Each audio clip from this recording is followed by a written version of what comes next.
ఈ చివరి రోజుల్లో సాతాను అనేకులను పడగొట్టే ప్రయత్నం చేస్తాడని బైబిల్ సెలవిస్తుంది.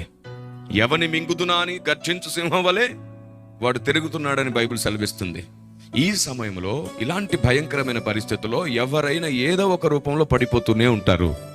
అలా పడిపోతున్న వారందరినీ జాలిపడి లేపాలే గాని తిరిగి వారిని పడగొట్టేటట్లు మనం అధిక నీతిమంతులై మాట్లాడనే కూడదు.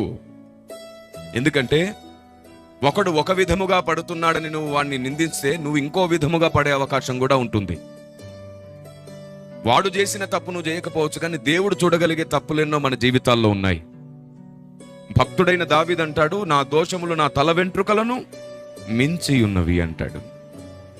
కానీ బెత్షెబా భర్త విషయంలో దావీదు చేసిన మిస్టేక్ మళ్ళీ ఎప్పుడు చేయలేదంట దావీదు.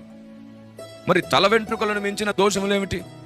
అవును, మన ఆత్మీయ జీవితంలో ఎన్నో దోషాలు జరిగిపోతూ ఉంటాయి. ఆత్మదేవునికి నచ్చనివెన్నో మనం మాట్లాడతాం, లేఖనం చెప్పనివెన్నో నమ్మేస్తూ ఉంటాం, ప్రార్థనలో దైవ చిత్తానికి విరుద్ధంగా మాట్లాడేస్తూ ఉంటాం, ఆయన బాధపడేటట్లు కొన్నిసార్లు సనుగుతూ ఉంటాం.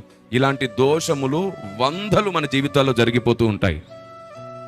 అలాంటి దోషములు కూడా మన జీవితాల్లో నుండి ఎప్పటికప్పుడు తొలగించుకోవడానికి మన ఆయుష్ను దేవుడు పెంచుతూ ఉంటాడు.